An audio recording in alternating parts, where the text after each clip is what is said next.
Fala aí, Pedrão. E aí, Sou, como é que você tá? Tudo tranquilo e você? Beleza, 100%. Tô de olho lá no... De ouvido, né? Nos rádios lá no seu aplicativo.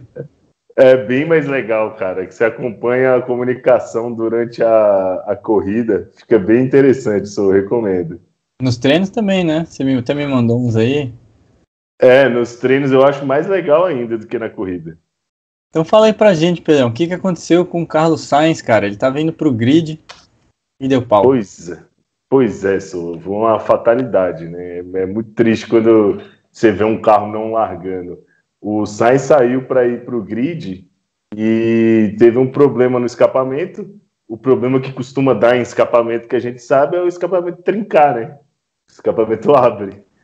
E aí você compromete muito o funcionamento do motor quando isso acontece. E eles não tinham tempo para trocar, o Sainz não largou. É, engraçado assim que aqui em BH tem um monte de motoboy que anda sem escapamento e não dá nada, cara. Pois é, mas né, você imagina a tecnologia de uma CG e num carro de Fórmula 1. É, não, e também, assim, na região do escape, né, se você reparar, quando tira aquela tampa, Uhum. é muito apertado, né, um monte de sensor, um monte de módulo eletrônico, mangueirinha, cara, tem muita coisa, é muito compacto, imagina gás de escape vazando ali, ia derreter Sim, tudo, né, não sim, ia, com certeza. não ia dar É, certo, não. além de você comprometer o próprio funcionamento do motor, né? Porque imagina se você tiver uma realimentação desse gás de escape, né? Se ele não sai da maneira que deveria, você prejudica ali a combustão. E fora esse problema secundário, né? Imagina você ir para uma corrida, né? Sobrecarregando termicamente todos os componentes ali envolvidos. Então, na verdade, é até perigoso fazer isso, né? É. E o que Não dá. pode causar, assim, escape quebrar é excesso de temperatura, por exemplo, né? Sim, Ou fadiga térmica também, né, Pedrão? Às vezes foi mal dimensionado mesmo. Cada ciclo, fadiga térmica. o escape vai de, sei lá, 15, 20 graus, que é a temperatura ambiente em Spa, a 1000, né? É, Sim. então. Você vai ter você pode ter o aparecimento de trincas ali, né? E já aconteceu assim de você estar trabalhando em alguma corrida que o carro quebrou indo pro grid, Pedrão? Já aconteceu. Já teve carro que bateu no box aberto, já aconteceu comigo. Já teve carro de cair pressão de combustível indo pro grid. Já teve carro que apagou o painel indo pro grid. Já aconteceu de tudo isso. Já aconteceu comigo também, eu só não tô conseguindo lembrar, mas É, já aconteceu algumas vezes. Mas eu lembro algumas assim da época que eu trabalhava na JL, né, como fornecedor de motores. A chance de acontecer com alguma equipe e eu ser chamado assim para ir correndo lá no grid mesmo é maior, né, do que quem trabalha com uma equipe só. Mas eu sim. lembro em Santa Cruz do Sul, por exemplo, teve acho que era Baço, mas cara, o carro não ligava indo pro grid. Aí eu tive que sair Nossa. correndo assim, eu nem sabia o que que era, troquei o ECU e funcionou, então. É, ali não é hora de diagnosticar, né? É hora de resolver, né? Eu imagino como ficou a equipe, não só o Sainz, né? A Uhum. equipe também, putz, cara, é pesado. Pedrão, Lucas Martini pediu pra gente comentar lá no Instagram sobre essas mudanças aí da Mercedes. Tem uma Uhum, mudança naqueles chifrinhos ali que vai no bico, né? E sim, algumas mudanças na lateral também. É, e não só a Mercedes, né?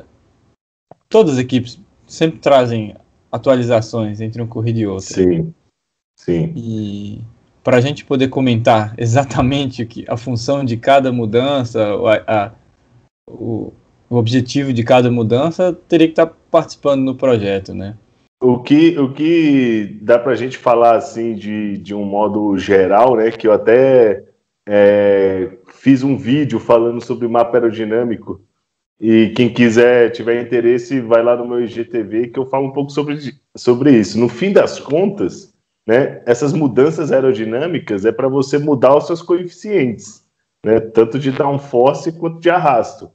Então, às vezes, eles buscam um aumento da eficiência, por exemplo, em diminuir o arrasto, mantendo o mesmo downforce, né? E você teria um ganho de eficiência, ou estratégias até para aumentar o downforce, né? Consequentemente, gera mais arrasto, enfim, trabalhar com essa relação. Mas no final, o que os engenheiros trabalham é com um mapa aerodinâmico, né? Então, essas mudanças elas vão ter um impacto nos coeficientes que eles usam para acertar o carro, para calcular o balanço aerodinâmico, né, para ver essa distribuição entre a frente e a traseira, né, aumentar o top speed, se for o caso, né, de reduzir no arrasto. Então, na verdade, isso daí vai ser traduzido em um número e um coeficiente, né? Exatamente. E não só isso, acho que isso é bem fácil de ver pelo tamanho da asa traseira mesmo, né? Normalmente a asa traseira, né, em Spa e em, sei lá, Hungria, por exemplo, é bem diferente. Então, assim, a relação entre downforce e arrasto de uma pista para outra, o ideal muda, né?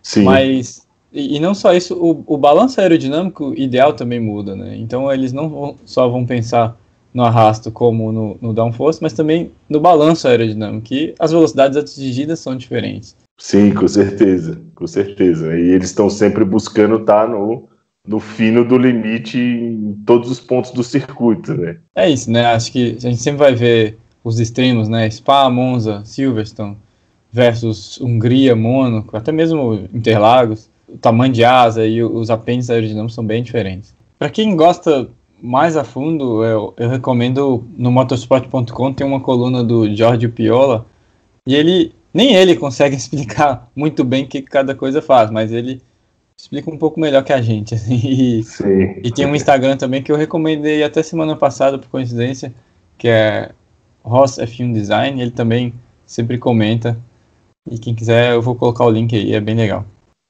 Também teve uma coisa que eu achei legal que me chamou muita atenção, foi que um teste que a Red Bull fez com a asa menor lá em Spa esse final de semana, eles foram para essa configuração com menos downforce, e o resultado do teste foi muito positivo, porque eles não tiveram nenhum pênalti de desempenho no setor 2, que é mais travado, né? E o carro ganhou 8 km por hora de top speed.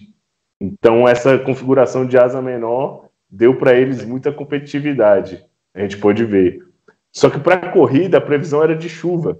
Então, eles trocaram a asa para a corrida, com mais downforce, porque na chuva, né, você vai andar mais devagar, então você pode ter um carro mais carregado, só que não choveu.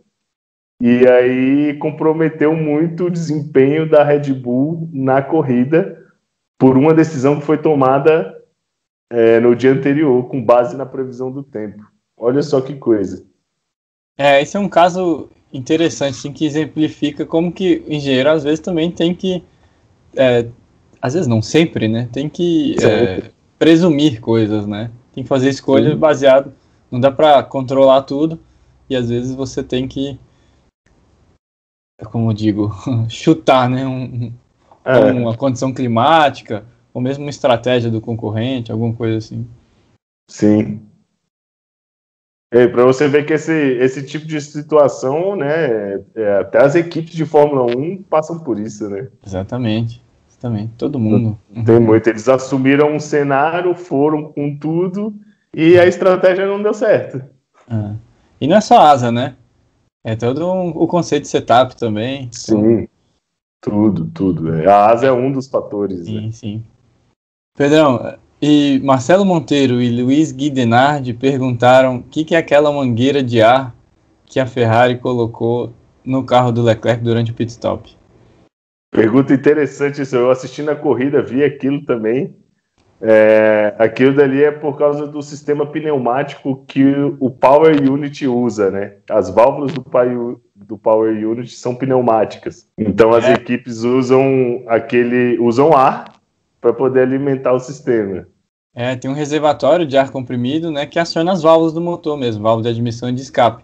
Não tem um comando, um sistema mecânico como num carro normal, né? É um sistema pneumático.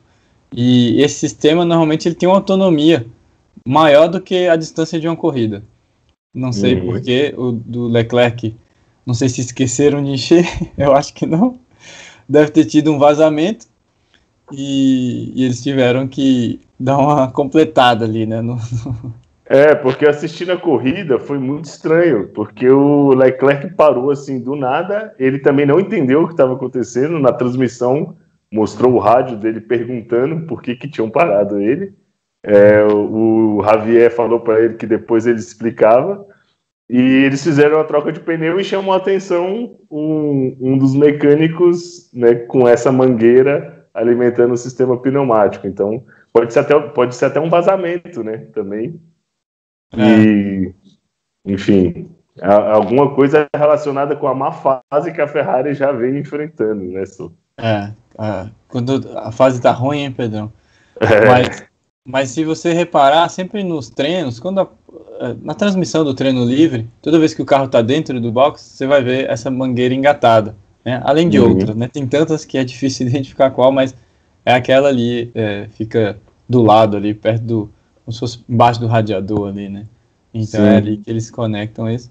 Mesmo não precisando, né? Toda vez que o carro para no box, eles conectam.